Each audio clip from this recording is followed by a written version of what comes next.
नमस्कार दर्शक मित्रों, मैं doctor Dhaval Mangukiya, gastrointestinal and cancer surgeon, SIDS hospital Surat से इसोफेजियल कैंसर या अन्न नली के कैंसर के बारे में आज कुछ विस्तृत जानकारी के लिए बात करेंगे। इसोफेगस या अन्न नली जो जीआई ट्रैक्ट का शुरुआती हिस्सा है और शुरुआती ऑर्गन है, जो अप्रोक्सीमेटली 36 to 38 सेंटीमीटर लेंथ में नेक से शुरू होके चेस्ट के पोस्टीरियर पार्ट से पीछे के भाग से होते हुए एब्डोमेन में एंटर होता है स्टमक के अंदर ज्वाइन होने के साथ, जिसका मेन फंक्शन जो है वो जो भी हम खुराक खाते हैं उसको च्यूएबल फॉर्म में लेके स्टमक तक पहुंचाना है।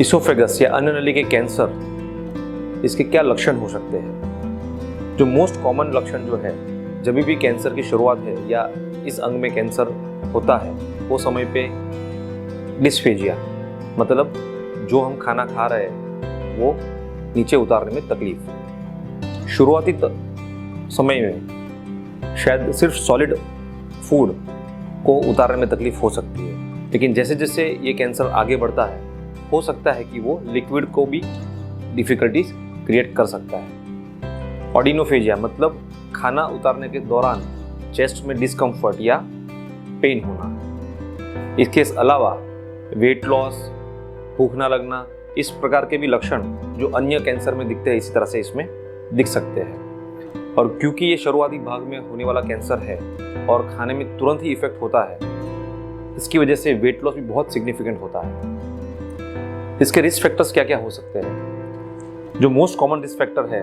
वो है हैबिट। इसोफेगस में कैंसर होने का एक बहुत ही कॉमन कारण जो लिटरेचर या फिर एविडेंस में आया है वो है स्मोकिंग या टोबैको च्यूइंग। तो जो भी पेशेंट, जो भी व्यक्ति को काफ़ी सारा अमाउंट में टोबैको लेना या फिर स्मोकिंग करने की आदत है उनमें इसका रिस्क काफ़ी ज़्यादा रहता है। इसके अलावा जो पेशेंट को लंबे समय से एसिडिटी का प्रॉब्लम है, जिनको रिफ्लक्स के प्रॉब्लम है, उनको भी इसोफेगस में अल्सर्स होने के बाद वहाँ पे कैंसर प्रोड्यूस हो सकता है। तो ये कुछ कारण है, कुछ रिस्क फैक्टर्स है जो किसी भी व्यक्ति को अपने लिए ध्यान में लेने चाहिए। और जो व्यक्ति में इस प्रकार के कारण मौजूद है और इसी तरह से कोई लक्षण दिख रहे हैं तो इमीडिएटली आपको डॉक्टर से कंसल्टेशन ले लेना चाहिए। इसका निदान भी देखा जाए तो काफ़ी आसान है। जिस किसी व्यक्ति में या दर्दी में इस प्रकार के लक्षण मिल रहे हैं, ऐसे पेशेंट में एंडोस्कोपी करके इमीडिएटली ये जो कैंसर है या फिर गांठ है या फिर वहाँ पे अल्सर्स है वो जगह पे उसको डायरेक्ट विजुअलाइजेशन करके वहाँ से एक छोटा सा टुकड़ा बायोप्सी के लिए ले भी सकते हैं और उसको निदान कर सकते हैं।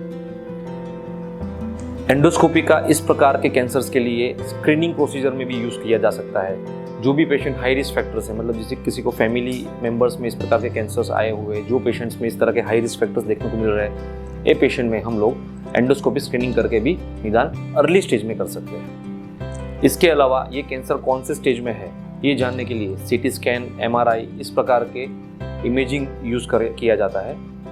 बहुत सारे केसेस में जब हमें एडवांस कैंसर की शक्यताएं मिलती है, ऐसे केस में पेट स्कैन करके जो है वो भी किया जा सकता है। एक बार जब इस कैंसर का स्टेजिंग क्रिएट होता है तो अकॉर्डिंग टू द स्टेज यही कैंसर का इलाज भी अच्छी तरह से शक्य है। अगर सही समय पे ये निदान किया जाए, सही समय पे इसका डायग्नोस किया जाए तो इसका इलाज बहुत अच्छी तरह से शक्य है। इलाज में जो ऑप्शंस अवेलेबल है, शुरुआती तबक्के में उसको एंडोस्कोपी से भी हम निकालने का प्रोसेस कर सकते हैं, लेकिन अगर वो कैंसर कुछ लेवल से आगे बढ़ रहा है तो जो बेस्ट ऑप्शन है वो है सर्जरी। और कुछ केसेस में सर्जरी के साथ साथ रेडिएशन या कीमोथेरेपी का भी सहारा ले सकते हैं। कुल मिला के देखा जाए तो कैंसर से डरना उसका सॉल्यूशन नहीं है। उसको आइडेंटिफाई करना, उसको सही समय पे निदान करना बहुत ज़रूरी है और इसी के साथ हम इस कैंसर से लड़ सकते हैं, इससे छुटकारा ले सकते हैं।